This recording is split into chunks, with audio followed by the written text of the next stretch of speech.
Hello, everyone. Welcome to Inside the Americas. Coming up, as the longest government shutdown in U.S. history continues, we'll look at the effect it's having on the hundreds of thousands of people now out of work.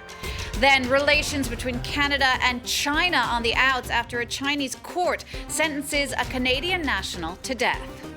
And more families in the U.S. are building sports stadiums in their homes. For some, it's in hopes of getting their future college students a free ride. I'm Jeannie Godula. First up, our number of the week. 800,000. That is the number of federal workers in the U.S. who aren't getting paid due to the partial government shutdown. The fight over funding for Donald Trump's planned border wall is now well into its fourth week, the longest in U.S. history. Here's more now on the workers worst hit by the shutdown. A queue for a food bank distribution stretches out across this parking lot, and those waiting are civil servants working for the U.S. government. Due to the shutdown, these men and women are going without pay. We didn't ask for this. I'm a veteran. I've served my country as well as working at the State Department for over 35 years. Who would ever thought that I would be in this position? Hundreds of thousands of government workers have been on unpaid leave since the start of the shutdown on December 22nd. It's now the longest in U.S. history. Faced with often uncompromising bill collectors, many affected families say they're now concerned about accumulating debt. We're going to have to take loans. We're going to have to use credit cards. I really don't want to be in that situation.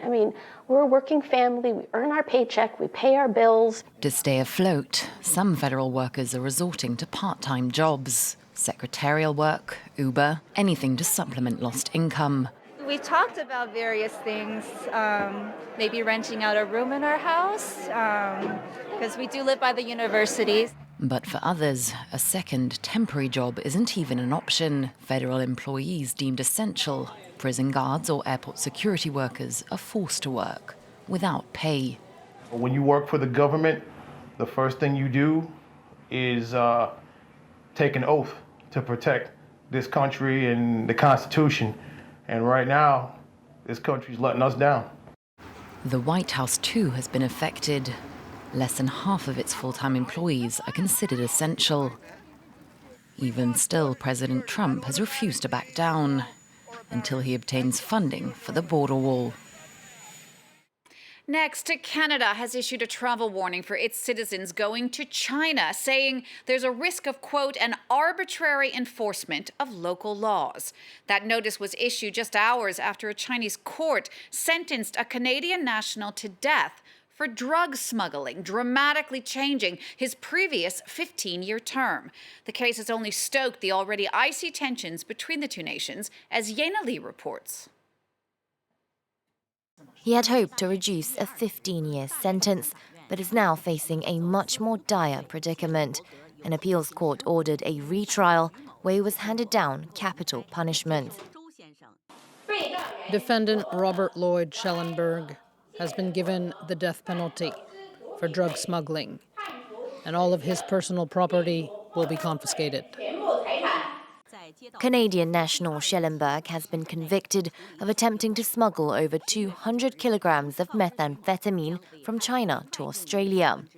But the timing and the speed of the retrial prompted Prime Minister Justin Trudeau to call the decision arbitrary. It is of extreme concern to us as a government, as it should be to all our international friends and allies, that China has chosen to begin to arbitrarily apply death penalty in cases facing, as in this case, facing a Canadian. Chinese state media, however, rejects the accusations. Schellenberg's trial has exacerbated already sour relations between Ottawa and Beijing. In December, Canada arrested Meng Wanzhou, chief financial officer of Chinese telecoms giant Huawei, this at the demand of Washington. She's been accused of circumventing U.S. sanctions against Iran. Days later, two Canadians, diplomat Michael Kovrig and consultant Michael Spavor, were arrested in China on suspicion of endangering the state.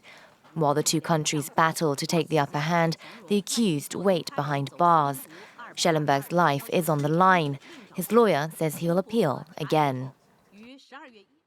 Let's take a look now at some other big stories this week out of the Americas. 500 Honduran migrants have crossed peacefully into Guatemala, the latest group of people walking toward the U.S. in hopes of a better life.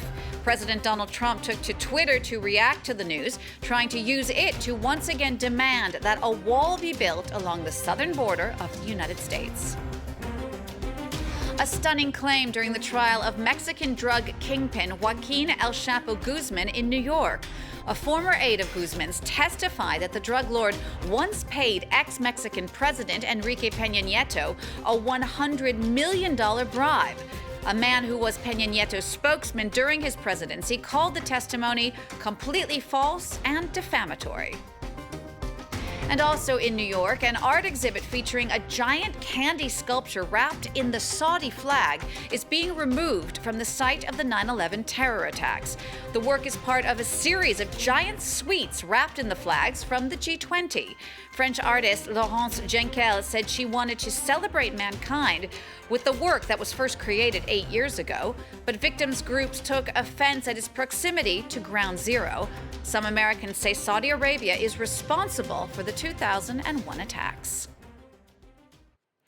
Now, 21-year-old American gymnast Caitlin Owashi became an internet star this week when a video of her high-energy floor routine went viral. The college athlete won a perfect 10 in what her coach called a ridiculously hard routine, but it was her incredible moves and a funky soundtrack that made her an internet sensation.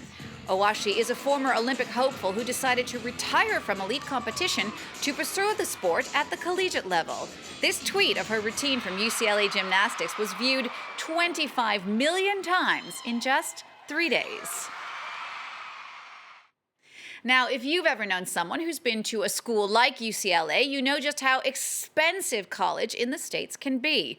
Many students rack up tens of thousands of dollars in debt to attend the school of their dreams. But many young athletes are hoping to get a full-ride scholarship to pay their way. And now parents across America's richest neighborhoods are looking at new ways to give their kids the best possible start in pro sports by building actual stadiums at home. Wasim Cornet reports.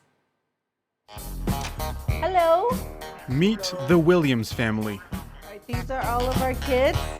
And there are 11 of them, 6 girls and 5 boys, who need a lot of space in this massive Virginia home. Julin takes us on a tour. Our dining room. At the end of a long hallway, there's a stunning contrast between the ordinary Laundry room. and the extraordinary. Here we have our basketball court. My husband and I went back and forth whether we should build a swimming pool or do an indoor basketball court. And of course, my husband and children won out. I could keep them home, and I didn't have to drive to take them to play dates. Their friends can come over. The family has hired a personal trainer who coaches the children every day from 5 to 7 p.m. And the kids themselves love it. Sometimes I wake up early in the morning and I just get out of bed and I walk downstairs and just come in here and shoot. I really want to become a professional player. In America's most affluent families, private sports venues have seen a recent boom. Outdoor baseball fields, basketball courts, hockey rinks, American football fields, and even skate parks. It's underneath California's bright blue skies that families have invested the most in home sports equipment. This house features a huge field home to multiple facilities, including a volleyball court and an outdoor pool, complete with slides. Many of these sports venues were designed here in the Los Angeles suburbs. Dale Hendrickson is the founder of Sport Court of Southern California, where the office features pictures of the state's most luxurious homes. But there's no need to be a millionaire in order to own professional sports facilities in your own backyard. On average, a basketball court costs between 10 and 30,000 euros, and some parents are eager to spend that amount of money for their children. In most cases, it is a carefully calculated investment. Some schools, $30,000 and $40,000 and $50,000 a year for tuition, and they offer college scholarships to those premium athletes because they know that both football and basketball are good, positive accesses for revenue because they can sell tickets to get people to come to the games. What up, JP? That's also why Jeff Pierce had a basketball court built for his children. The father of 4 knows that on top of scholarships, it's easier for the athletically inclined to be accepted in America's most prestigious universities. And it worked out, Our oldest son is 23 now, and he's a senior back at MIT in Boston. It's a very prestigious university that he got in partly from his academics and partly from his basketball skills, which were developed right here on this court. Scholarship holders are under a lot of pressure, though. The team's respective coaches are the ones who determine the scholarship amount and whether it is renewed, depending on the student's track record throughout the sports season. And we'll leave you now with a little amphibian love story out of Bolivia. A little over a year ago, conservationists sent out a plea to help save a species of aquatic frog by finding a mate for the last remaining member named Romeo. Well, now his very own Juliet has been tracked down deep inside a cloud forest.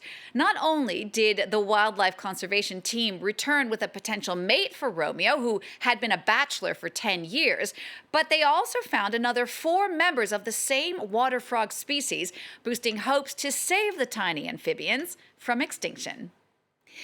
That's all the time we have for this Inside the Americas. Thanks so much for watching. See you again next week for all the news from north to south.